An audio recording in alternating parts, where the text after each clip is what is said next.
This is becoming the everlasting class here. We are up to death as a transitional stage, loss of loved ones, something about perceptions of the spiritual world from this life. We have ahead of us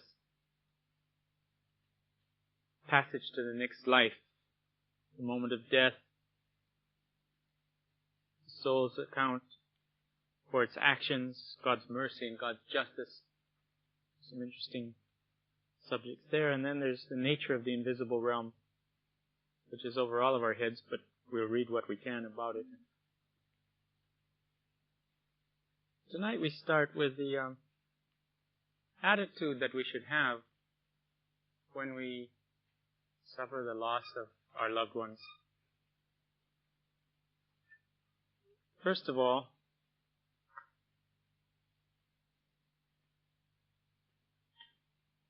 from the Kitab-i-Aqdas itself, we read, "Lament not in your hours of trial, neither rejoice therein. Seek ye the middle way, which is the remembrance of me in your afflictions, and reflections over that which may befall you in future. Thus informeth you he who is the omniscient, he who is aware." The middle way. Neither great sorrow nor rejoicing.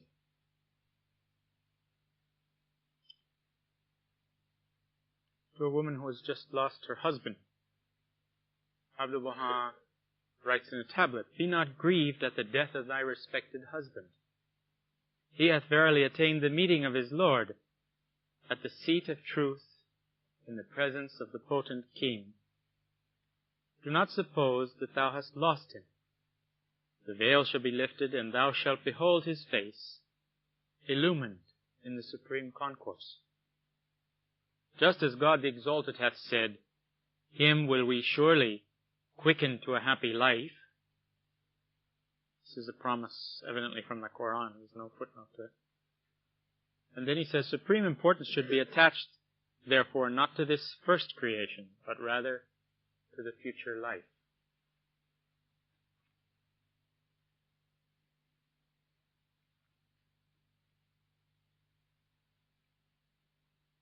A similar tablet written at the loss of a son. "O thou beloved maidservant of God, although the loss of a son is indeed heartbreaking and beyond the limits of human endurance, yet one who knoweth and understandeth is assured that the son hath not been lost, but rather hath stepped from this world into another, and she will find him in the divine realm. That reunion shall be for eternity, while in this world separation is inevitable, and bringeth with it a burning grief. Praise be unto God that thou hast faith, art turning thy face toward the everlasting kingdom, and believest in the existence of a heavenly world. Therefore be thou not disconsolate. Do not languish, do not sigh, neither wail nor weep. For agitation and mourning deeply affect his soul in the divine realm." Please click like for this video and subscribe for more great content. This is an important principle. It's not mentioned too many places. Agitation and mourning deeply affect his soul in the divine realm. "That beloved child addresseth thee from the hidden world." Now here's Abdu'l-Baha, the supreme consolation. He actually interprets the feelings of the son towards the mother. And he quotes it. We find Shoghi Effendi doing this in the Persian messages a lot. Several places where he says, Abdu'l-Baha at this moment is looking upon the friends, and he is saying, quote, and then he quotes Abdu'l-Baha from the Divine World. He does it with Baha'u'llah in a few places too. that beloved child addresseth thee from the hidden world. O thou kind mother, thank divine providence that I've been freed from a small and gloomy cage, and like the birds of the meadows have soared to the divine world, a world which is spacious, illumined, and ever gay and jubilant. Therefore lament not, O mother, and be not grieved. I am not of the lost, nor have I been obliterated and destroyed. I have shaken off the mortal form, and have raised my banner in this spiritual world. Following this separation is everlasting companionship. Thou shalt find me in the heaven of the Lord, immersed in an ocean of light. Not that I know of, except moderation. Again, he says, what's said here, it's natural. I mean, obviously, this is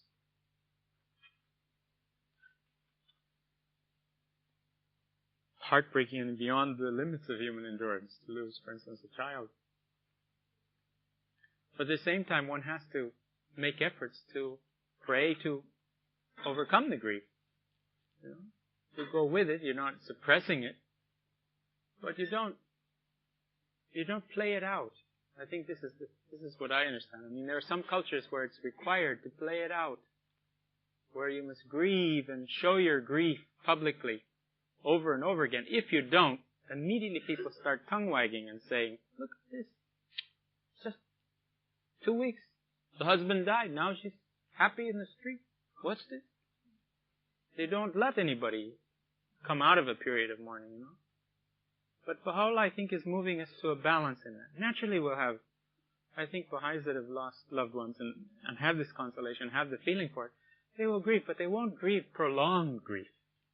They'll have their time and then they'll content themselves. I mean, they'll resign themselves to the will of God. After all, it is the will of God. Even if it's an accidental death, it's still within the possibilities and intention of God's will. So one finally has to come to grips with it. But naturally, the loss, the personal loss, the shock, that's there.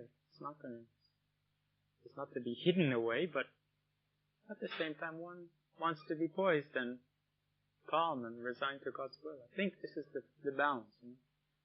So that there's not this urging or pushing to emotional display of grief for the sake of others. And I think some of the martyrs' wives, they were most extraordinary. They had this kind of confirmation so that they could, actually they said, my husband has told me that we should have a party. And we're having a party because that's what he wanted. And then they would be, says, no one should grieve. They should be rejoice in this victory for his soul, and the people, it's hard to understand. And yet that's so inspiring in another way, because the grief is still there at some level. And how can they overcome that? If it's not with divine assistance, then you realize that this is some special blessing that's come to relieve the people of that immediate grief. But the loss is still there because it's the nature of this world. Maybe somebody else has had experiences when someone else like to comment on this.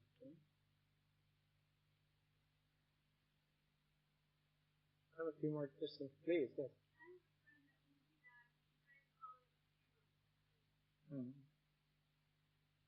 Well, as Baha'is, we should also be sensitive to the period of grief and mourning and consolation. Would be part of what we're expected to do instead of lecturing people at that moment to be cheerful. Interesting.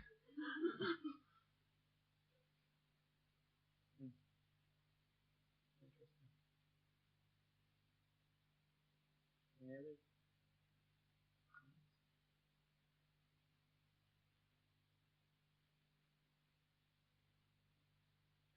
O ye two patient souls. This is from Abdu'l-Baha. Your letter was received. The death of that beloved youth and his separation from you have caused the utmost sorrow and grief. For he winged his flight in the flower of his age and the bloom of his youth to the heavenly nest. But he hath been freed from this sorrow-stricken shelter and hath turned his face toward the everlasting nest of the kingdom, and being delivered from a dark and narrow world, hath hastened to the sanctified realm of light. Therein lieth the consolation of our hearts. The inscrutable divine wisdom underlieth such heart-rending occurrences.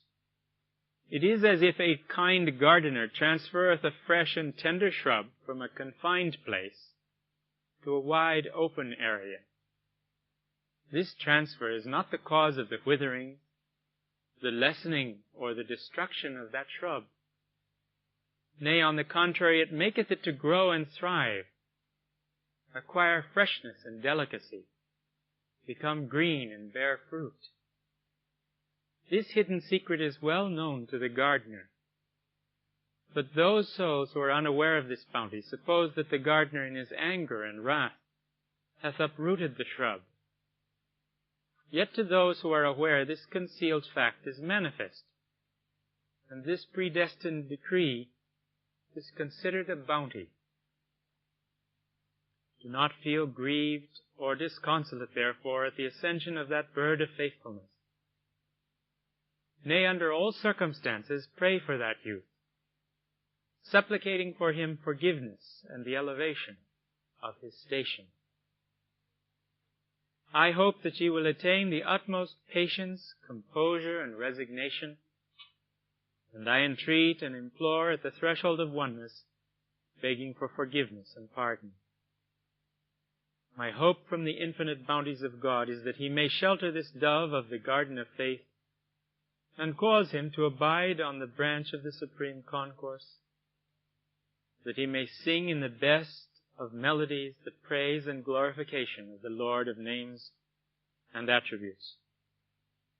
All these tablets that I'm reading are from selections from the writings of Abdu'l-Bahá. There's a section in the book, really, which deals with this question of immortality.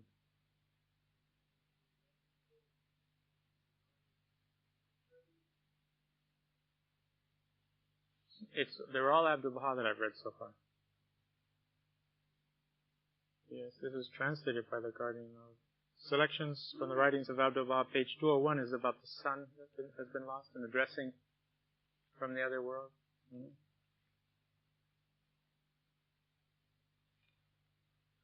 And again, O thou seeker of the kingdom, thy letter was received. Thou hast written of the severe calamity that hath befallen thee, the death of thy respected husband. That honorable man hath been so subjected to the stress and strain of this world that his greatest wish was for deliverance from it. Such is this mortal abode, a storehouse of afflictions and suffering. It is ignorance that binds man to it, for no comfort can be secured by any soul in this world, from monarch down to the most humble commoner. If once this life should offer a man a sweet cup, 100 bitter ones will follow. Such is the condition of this world. The wise man, therefore, doth not attach himself to this mortal life, and doth not depend upon it. At some moments even he eagerly wisheth for death, that he may thereby be freed from these sorrows and afflictions. Thus it is seen from some, under extreme pressure of anguish, have committed suicide. As to thy husband, rest assured, this was the case of the husband having committed suicide. As to thy husband, rest assured, he will be immersed in the ocean of pardon and forgiveness, and will become the recipient of bounty and favor. Strive thine utmost to give his child a Bahá'í training, so that when he attaineth maturity, he may be merciful, illumined, and heavenly.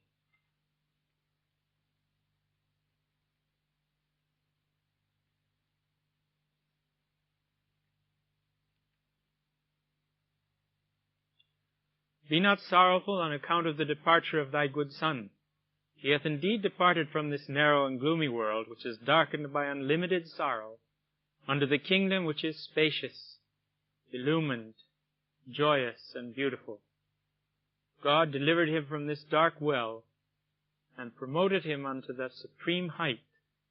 He gave him wings whereby he soared to the heaven of happiness. Verily, this is the great mercy from Him who is precious and forgiving.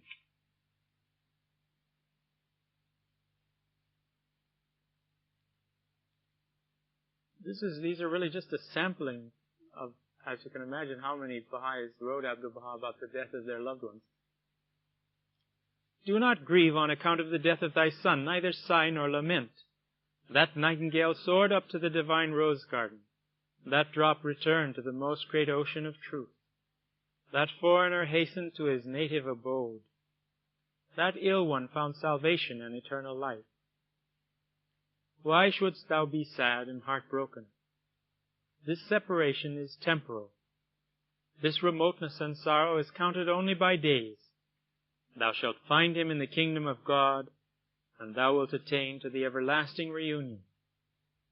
Physical companionship is ephemeral, but heavenly association is eternal. Whenever thou rememberest the eternal and never-ending union, then thou wilt be comforted and blissful.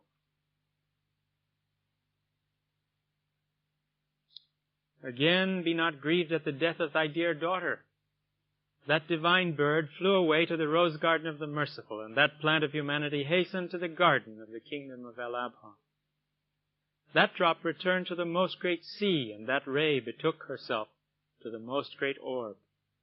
Be happy and thankful, because thou wilt see her face shining in the divine kingdom, and wilt find her as a lamp amid an assembly in the spiritual heaven.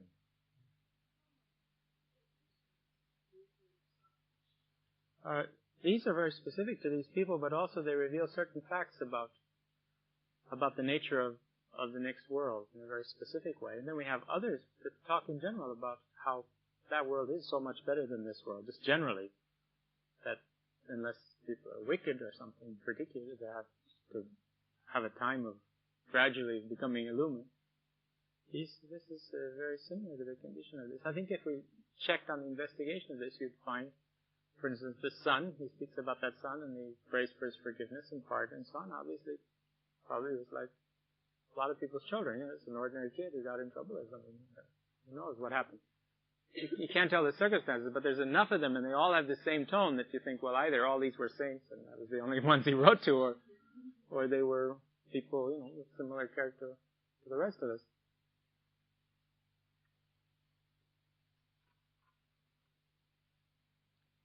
Be not grieved at the death of that infant child, for it is placed in trust for thee before thy Lord in his great kingdom. When you think of the number of children that die and go to the other world, what the provisions must be for them there, and the fact that just a momentary connection here, just conception shortly after, how many children are lost before they're born? How many children are lost without the people who've conceived them even knowing that they have been conceived? There must be all kinds of provision for this.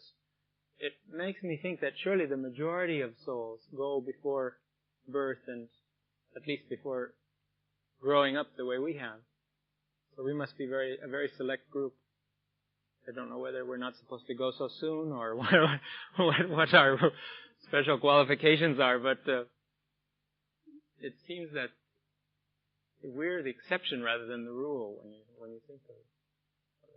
We've got some figures now, especially the latter half of this century now, just with the legalization of abortion in so many countries. I remember when we left Argentina in the early 70s, they were saying that 60% of all children conceived in the capital were aborted. It's a pretty high rate, and I think it runs like that or higher in most of the European countries too.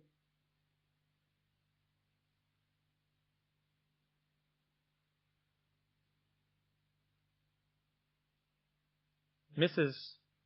So-and-so, we don't have her name, hastened from this mortal world to the divine world and soared from this temporal realm to the expanse of the kingdom. She abandoned the earthly cage and flew toward the bower of the upper world, so that like unto a nightingale of significances, she may in that divine rose garden engage in praising, glorifying, and sanctifying the True One, with the most marvelous melody. Consequently, do ye not sigh in grief because of her decease, and be not dejected on account of her ascension. Reading these tablets over and over, it gradually changes your attitude towards this thing, completely. We've never had pictures from the prophets and others of such a clear nature as to the character of life after death, or to the activities in the other world. Just little hints like this, if you start collecting them. She's in this garden so that she can engage in praising, glorifying, and sanctifying the True One with the most marvelous melody.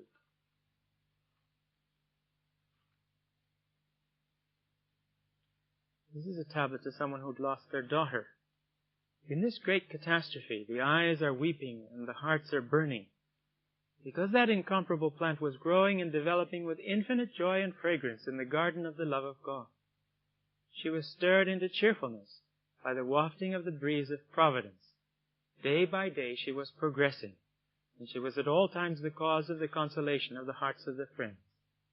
I will never forget her, for she was one of the most important personages.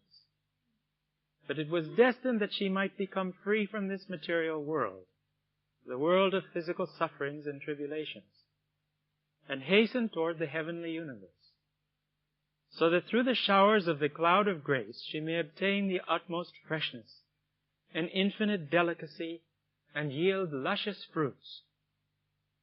Consequently, be thou not unhappy, nor be grieved, for she is not counted among the dead. Nay, rather, she was dead. She became alive. She was evanescent. She became eternal. She was earthly. She became heavenly. She lived in the material world. She became wholly spiritual. Like unto a bird, she was a prisoner and captive in the cage of this body. This cage was broken. That bird winged its way heavenward, and in the celestial rose garden she became the associate and companion of other divine birds. Thou shalt find her in that rose garden with the utmost joy and fragrance.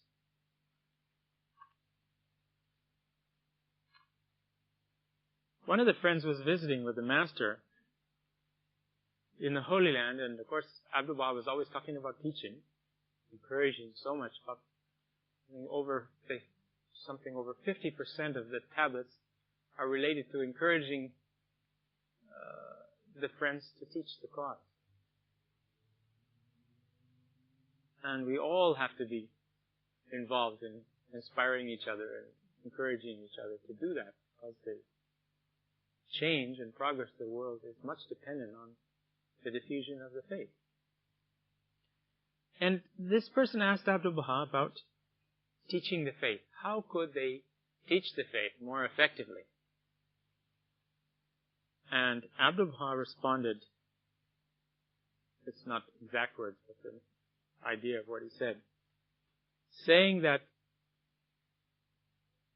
if you want to teach the faith, you must live the life. We've heard this question of living the life, living the Baha'i life. Because if we live the Baha'i life, that will effectively attract and confirm the soul. But he said in order to live the Baha'i life, so that one can teach the faith, he said that our souls must acquire thirst for spirituality. You're not going to be able to live the life unless you have thirst for spirituality. Then he said, now how are we going to acquire this thirst for spirituality? And he said you should study the tablets and the holy books with regard to the subject of immortality. If you read about the life to come, the world to come, about immortality, this will awaken in you a great thirst for spirituality. That will enable you, in turn, to live the life. And then you will teach the cause effectively. Now you see how this course and this subject, what it does to us. We sit and we listen to what the nature of the world is, what the nature of that world is. And we get attracted. We think, my, I really have to pay more attention to this. This world is going to pass us all by. Everybody's dropping away If we could see just, like you see, there's slow motion movies and then there's fast movies. Well, in the beginning of your life is kind of slow motion, everything seems to be going along fine. Then it speeds up and people are dropping off and dying and everybody's moving out and you're the only one left. Well, so you suddenly realize, well, I wish I could catch the train, or I better prepare myself for the journey. So all of that happens. Abdul Bahá'í says that if we meditate about it, think about it a little bit, we'll be able to teach the faith much more effectively. Of course, that means we're going to be detached from the world and attracted and attached to the kingdom. Then we will embody the qualities of the kingdom, even while we're in this life. In fact, we will become dwellers of the supreme paradise he promises while we're still walking on the face of the earth. Because if the soul is illumined with the light of its Lord, then it's in that heavenly condition, even if it's in this life.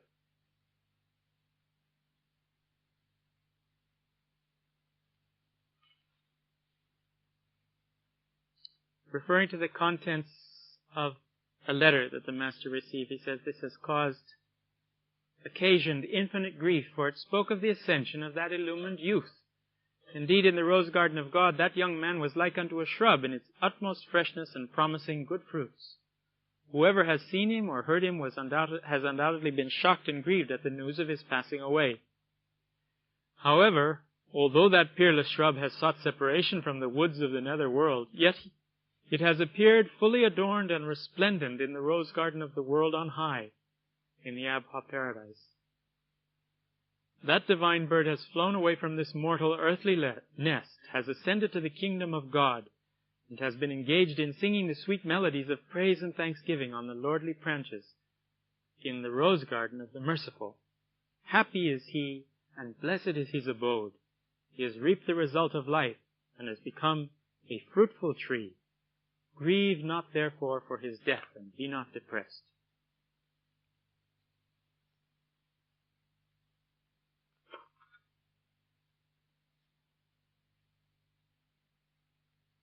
These are the same tone, not to wail, not to cry, for that heavenly bird has flown to the infinite realm.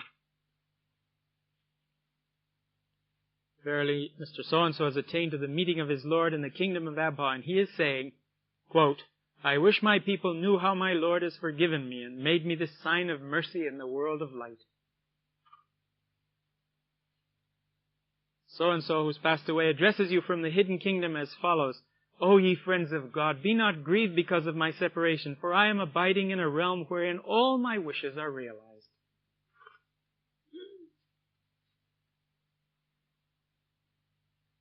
Be thou not grieved on account of the departure of thy father, mother, and brother, because they became delivered from this world, which is full of sadness and sorrow, and they have hastened to the realm of joy. They have become freed from the fetters of this prison and soared to the divine court.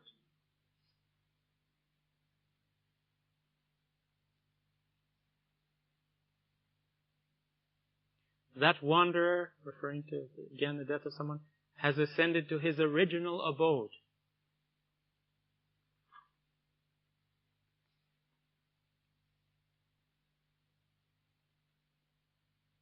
Thy dear brother has ascended under the mortal world, from this mortal world to the eternal realm. That drop has hastened to the limitless ocean.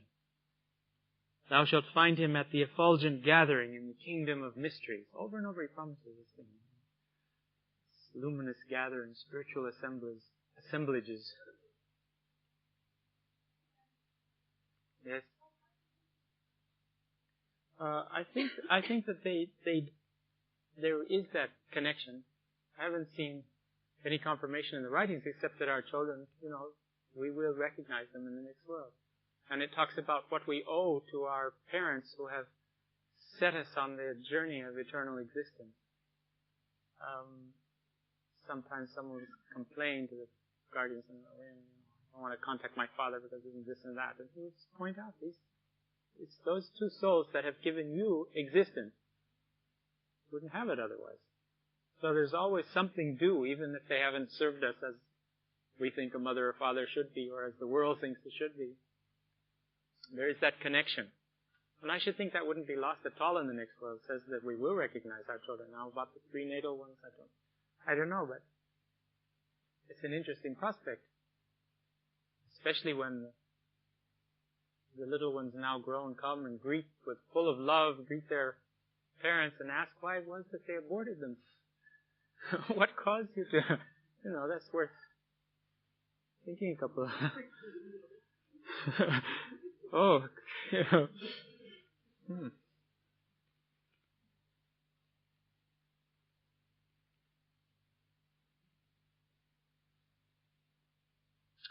As to thy dream thou didst have, that thy brother appeared fully dressed, clothed. Clothing is the ornament of man, and that is the bounty of the merciful. As to the bundle he had in his hand, it is his benevolent deeds, and his serious look denoted his purpose to make thee realize the following fact. Consider to what bounty I have attained. Praise be to God that I am safe and well, and have on me the garment of piety, and carry in my hand the bundle of my deeds. I am alive and not dead. Consider closely. I am living and have not passed away. Be thou attentive.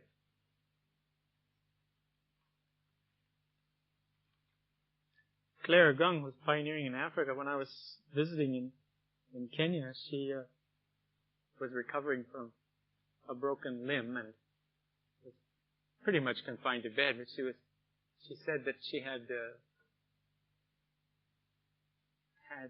several experiences where when she was ill, she thought she'd actually passed away.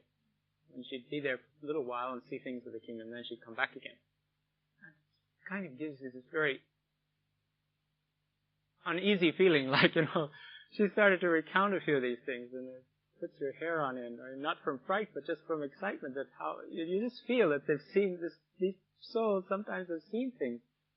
And she talked about the luminous ones that met her and talked with her a little bit, and they had this lovely box, jeweled box. And she wanted to see what was in it, and they opened it, and in it was this little ball like mercury, with a little golden mercury ball rolling around in it. And she asked them, what was that? And they said, those are your good deeds. She said, is that all?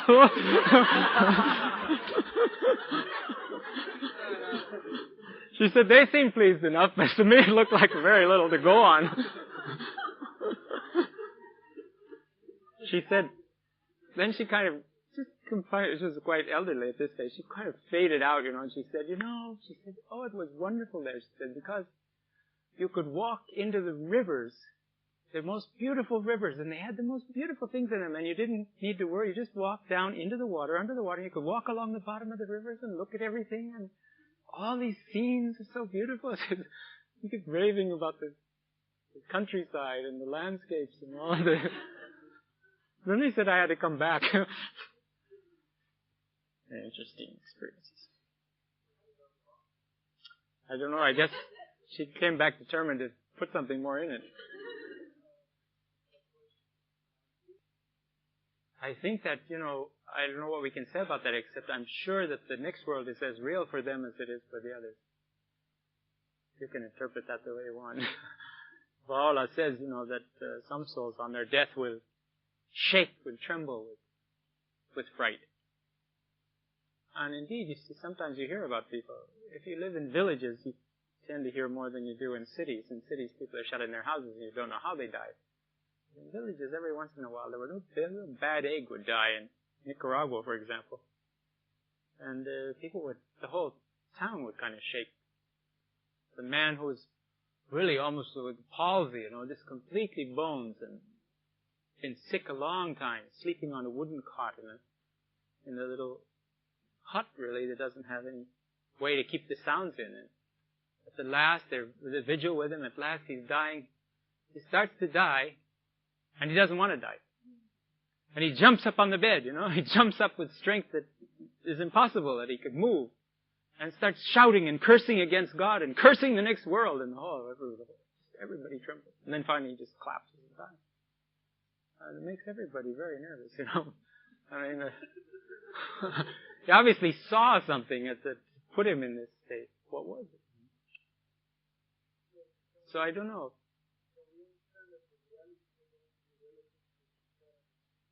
Yes, you can understand that very well.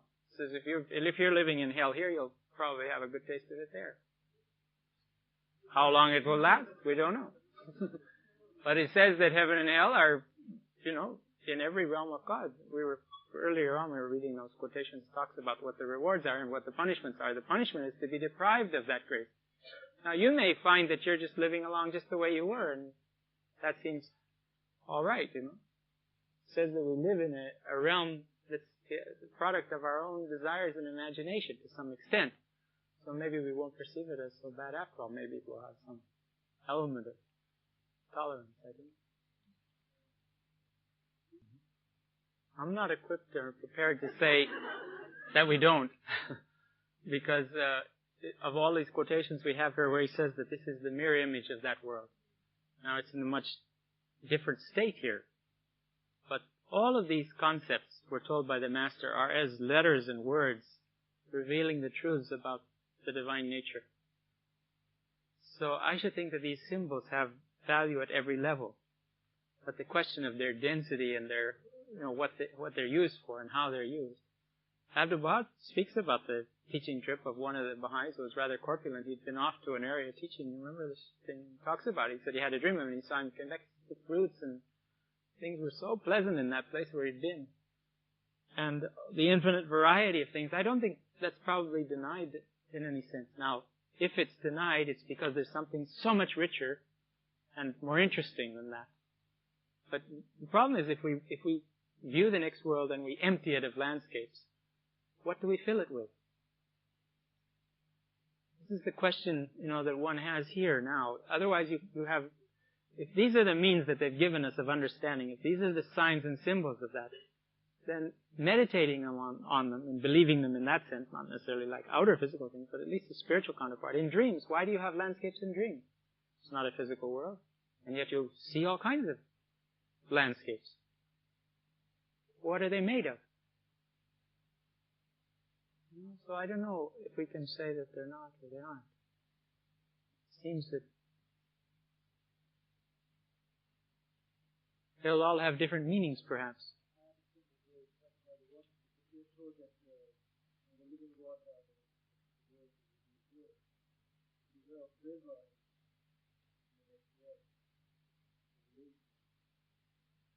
Yes, they may be all that kind of thing, but there may be also that the words of God in the next world are a river that you bathe in. Who knows? We don't know. What will be the meaning of these things? Some people who had dreams of various sorts, it feels more natural to the discussion of these things, because they've seen things. But I think dreams are one of the hints to us that it's not going to be a less pictorial world than this one, that the images and vision of that world is infinitely greater than this. But maybe we won't be able to stub our toe on it like we do here. Something only the good part and not the other part. I don't know.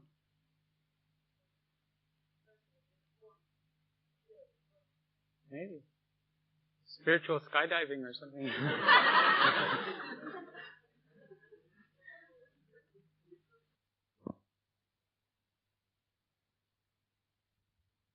Some people have dreams about flying, without airplanes.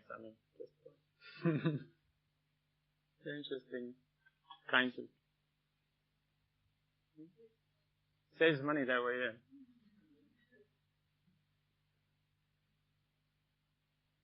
I usually go through and check and choose, but I didn't have time this week, so I'm having to review. You'll excuse me a little bit. I'll just check and see if there are things that are different from the former tablets that I take time with. Beloved, the horrible and awful news of the departure of the daughter of that beloved became the cause of intense grief, because undoubtedly separation has a bitter taste, yet the people of the effulgences are happy by the favors of the beloved of the horizons.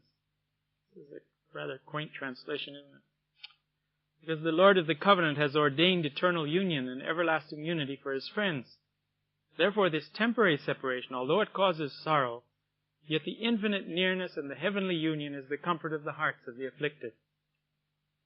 Although at present we are separated, confused, in anguish and helpless, yet in the end we will be his companions, his associates, joining in his melodious song and under his kind shelter. Therefore thou shouldst not be grieved and saddened. Comfort thyself with the infinite favor and the glad tidings of the heavenly life. Dr. James Carmichael passed to his true home after 3 years suffering with neuritis. While suffering terrible pains, this is an account from Star of the West, he would exclaim with a smile, "Baha'u'llah and Abdu'l-Baha will take care of me." The Most Great Name always brought relief. The moment he heard of the revelation in May 1899, he accepted and remained a firm believer under the most severe tests. The heavenly light that spread over his face as his soul took upward flight was startling and seen by all. Strangers and friends exclaimed alike, "Oh, see the light!"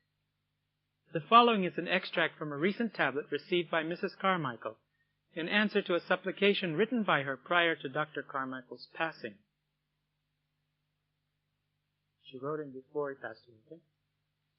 "Concerning what you have written about your dear husband, be thou not grieved, for praise be to God, he has attained unto everlasting life, and has reaped the fruit of his existence on earth. And this is faith, and the complete turning of the face toward the kingdom of God. This is verily everlasting health. This is eternal comfort.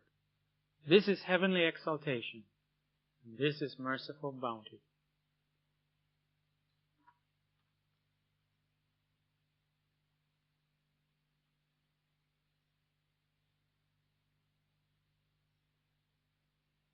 Indeed, the separation from thy dear husband is very hard and difficult for thee.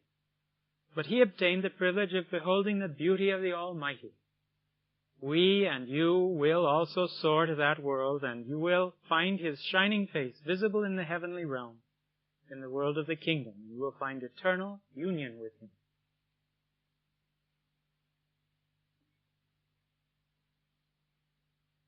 Well, I think just what you're saying is kind of the answer. I mean, talking about these things, you're getting interested now. What can you do to assure that you're part of this, so to speak? You know, it prompts us. It awakens us a thirst. Even though we can't clearly understand it, it creates in us this other way of looking at life, you know? In other words, our values begin to change. Maybe we say, well, we give more time to prayer. Or, if this is the life where I have free will to serve, let me serve with my whole being. Do I want to die a rich man with a pain in my stomach on my bed in a nice house?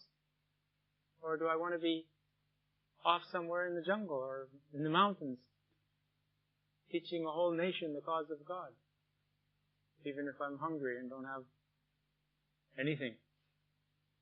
You know, if you start examining, well, what are you going to do with your life? Would I really like to be a martyr? I mean, if we're all going to die anyway, maybe just go out very quickly. If we had the privilege, the bounty of actually being martyrs. Or does it frighten us? If it frightens us, why?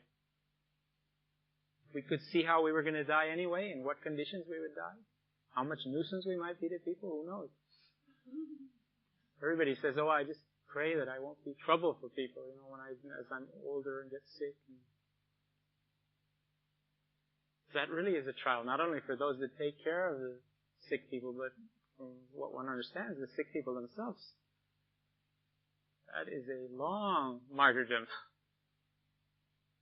of not being able to take care of yourself, or clean yourself, or do anything, waiting on other people. You have your high standard, and they don't take care of you the way they should take care of you. And the more you think that way and talk about it, the less they want to take care of you. Nobody wants to see you anymore. And there's nothing to do. You hear the older people crying in that condition. Oh, God, I want to die so bad.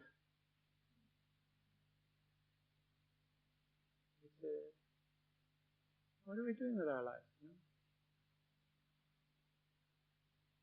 Which way are we faced? I think these are the questions. The same question, you know, you don't have the answer, but you already have an answer in a sense. You were discontent enough to go pioneering, and now you're serving at the World Center. Obviously, something's going on, you know.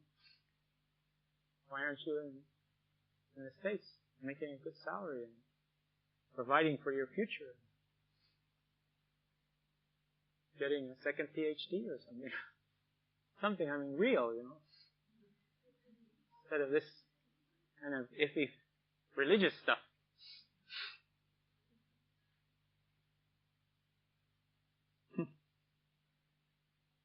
This is so touching. This is a tablet of Abdul Baha and Mr. Purcell's of Chicago. Now, his wife died here, and Abdul Baha wrote in the news.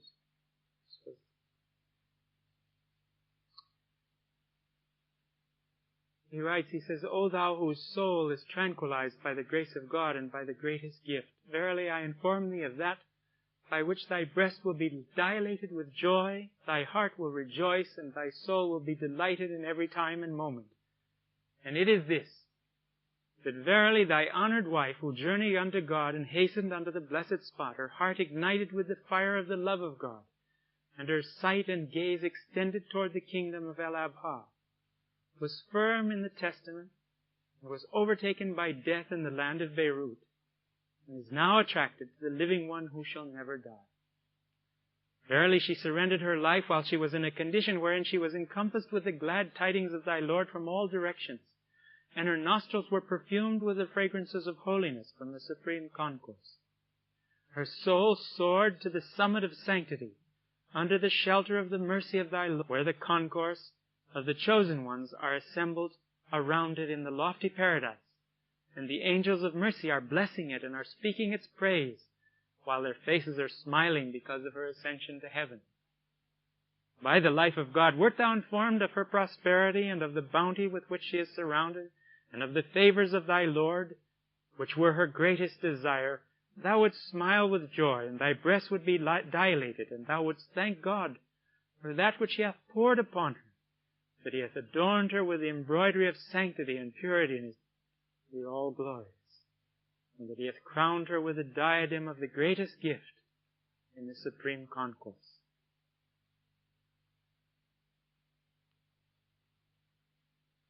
It's quite an obituary notice, isn't it?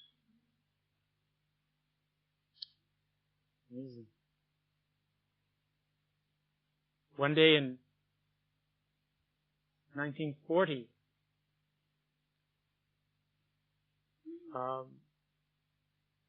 I understand at the pilgrim table, Shoghi Effendi was speaking about life after death and described this, what happens to the souls with the friends. Ria Khanum was there. And he built this up till they were really looking at the other world. But the way he was describing it, and the way the souls are greeted and rush forth with chalices of light and all these things. So finally, Ria Khanum was so excited and is said to have, I've never asked her directly about this because I didn't want to ask her indirectly, that she said to Shoghi Effendi that, oh, how I'd love to be there and see that. And he turned to her with his face full of light, and he said to her, your mother has attained to that blessing. And that was how she heard of her mother's passing from him, and after telling him such a story. And then, of course, he consoled her. And she mentioned something of this in Buenos Aires when she was at her mother's graveside. The first time that she visited, we were honored to be present on that occasion with her and some of the friends. And she said that in the other world, that your mother is going around and telling everybody all the time about her wonderful daughter, what a wonderful daughter she has, and how she's serving the cause. And she's just a wonder. And he says, and they're all patiently listening.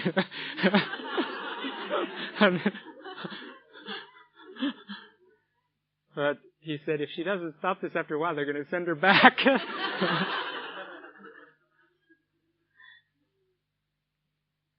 Then he said one day to her, he said, your mother, May Maxwell, was Ria Khanum's mother, May Maxwell is the pump of God that pumpeth on high. She's pumping light and love. She's attained to these supreme favors. There's some beautiful cables that were sent particularly to Persia, about where he was much more open about the nature of the other world than in his cables to the west. And he talks about this scene when Martha Root ascended and how the inmates of the all-highest paradise, she ascended immediately to the supreme apex when she passed away. He said, and these souls rushed out of their habitations to witness her and to greet her, and again to offer these chalices and drink with healthy relish, O maidservant, for you have passed the entire distance, or something like this nature, describing what she had achieved. And when May Maxwell passed away, it was a similar kind of a thing. Well done, O maidservant of God. All the denizens of the Supreme Concourse coming out to circling around and greeting the soul as it arrives in the other world. Sounds nice, doesn't it? Now those are the souls that gave everything, They just gave everything here. And they get everything there. Now we want to be comfortable and we want our rewards in this life, or shall we save them up, cash them in? It's like bonds. You can put it in the bank or you can spend it all. You spend it all. Well, you don't have anything to spend later.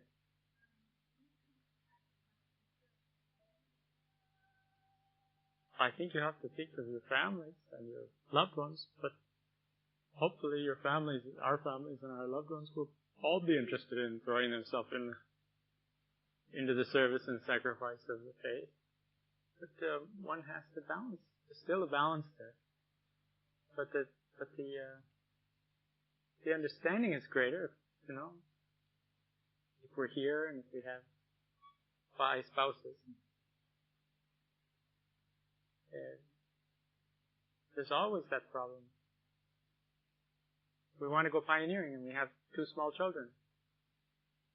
Will they get better education? Will they be happier if they live here? Certainly not going to be happy living on that desert island where there's nothing to eat. So we should probably not go pioneering for their sake.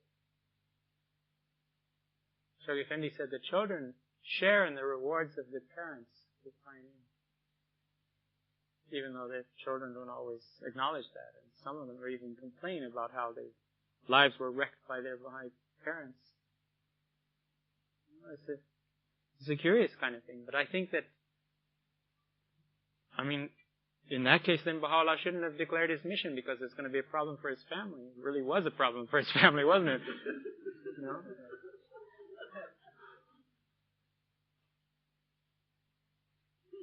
Well, you really think about it a little bit. Either we have to do what we have to do, or we don't. But moderation still has to play in there, and depending on there's different phases in our lives, and there's different accelerations in service, and there's a rhythm. Sometimes there's a counterbalancing because one also has to rest and has to recover, and one shouldn't push to the point where you become ill or where you become imbalanced in your mind. It's possible to, force things too much in a fanatic way. One should carry sacrifice and service lightly. It shouldn't be ponderous and heavy. It also shouldn't go inside and puff us up.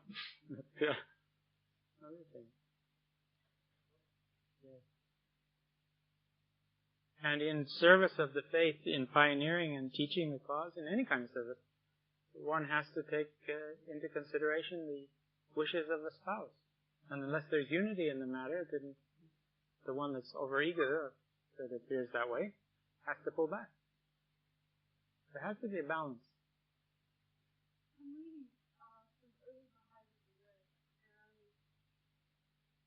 There's all the encouragement on the side of the writings. But again, one has to see what the situation is. And not all the situations are everlasting. There are phases where one thing may be more appropriate than another. And actually, we're going to pray to try to know what's the right thing in every situation. But he who serves most is nearest to God, Abdul Baha says. And being near to God is a great blessing for the people around us. There shouldn't be a test. It should help us to more effectively communicate and express love and draw closer to our loved ones, rather than to separate us from them. if it's the right thing. I should think that, one would want to see that it does that. It's like we were saying last week, maybe it was with the new arrivals, we were talking about this, how, we work so hard that we're tired all the time, and the tireder we get, the more privilege we think we should have, because we're so tired in service that we can afford to be a little critical of the ones that don't do so much, and a little impatient with the ones that are off playing all the time, when we real Baha'is are working very hard. And gradually, you undermine the whole basis of the service as something to distinguish us from others. What we're trying to do is distinguish ourselves from our lower selves, not from anybody else. We don't know what our capacity is. We don't know how we will be judged. We will be judged on what we do with what we've got. And if we've got a lot, and we don't all know because we haven't tested it out, and we only do a little, we won't be very well off. Somebody else who had very little but did everything they could with it, they'll be very well off. So we want to see, we're only judged against what we've been given and what we do with it.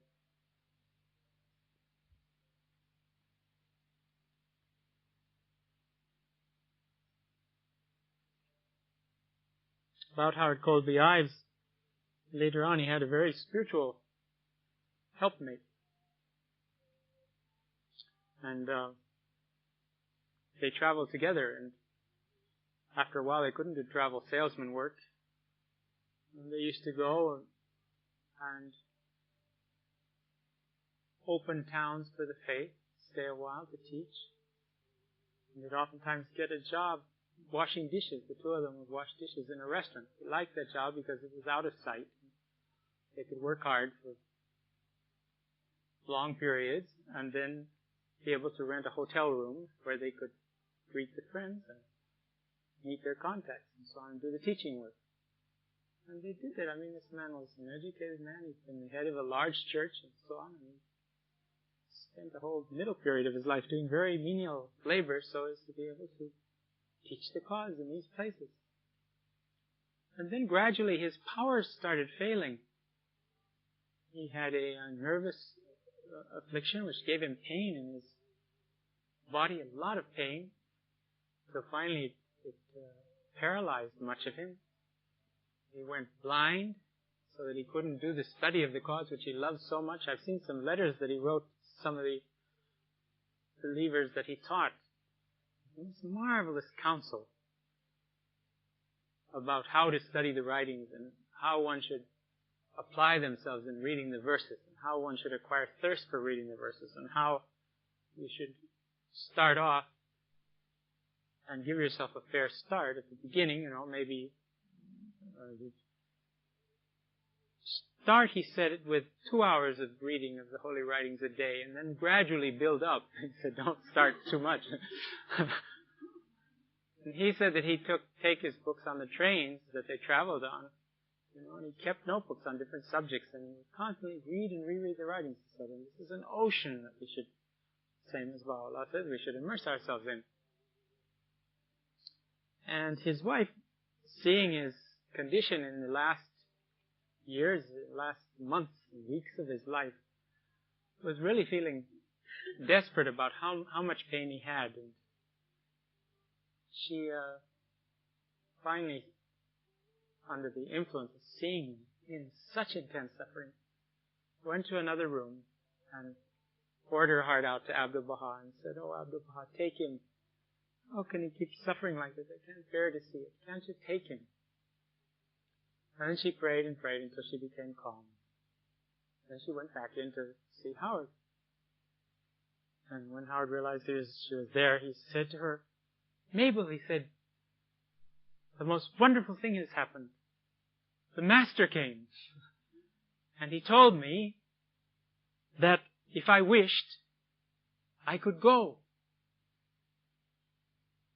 But then he said that if I chose to linger a little longer, it would be better. Because he was preparing me to become a teacher in the University of the Kingdom." So he said, I said I'd stay a bit longer.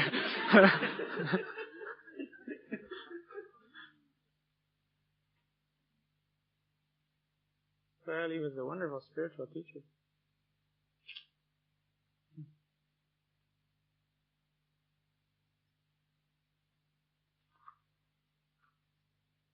These are again similar tablets, all on the same subject.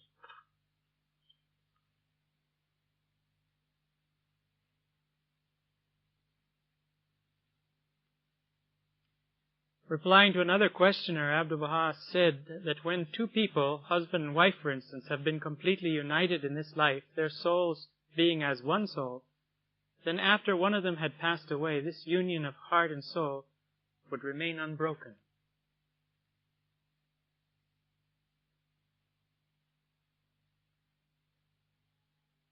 Then the Master said to another person, if you could see the glory in which your mother now dwells, you would not care to live another day.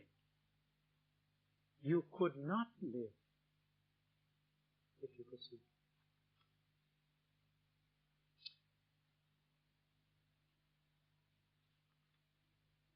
Words of Abdu'l-Baha, flowers culled from the Rose Garden of Akka, page 16. Heard of that one?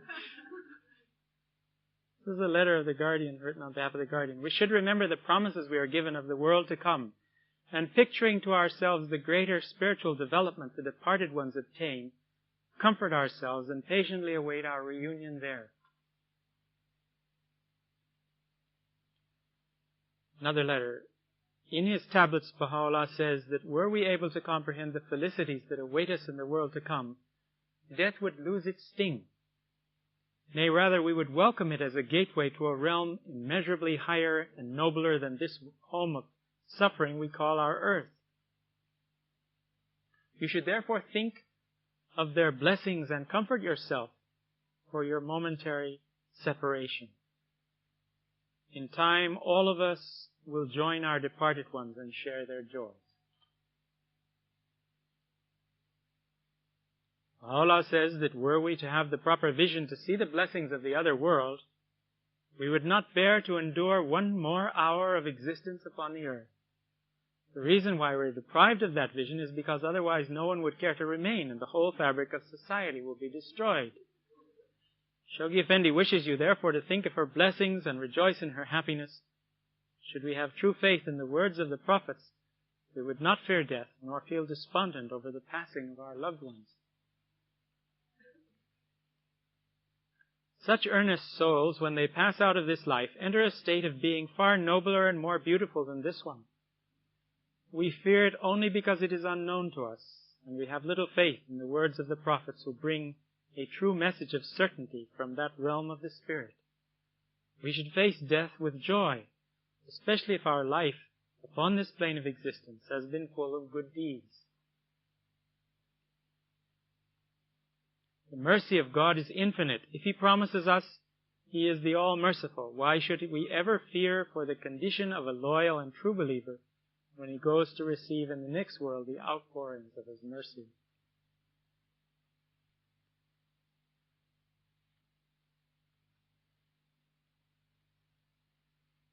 Well, next week we'll take up some more of these very penetrating themes.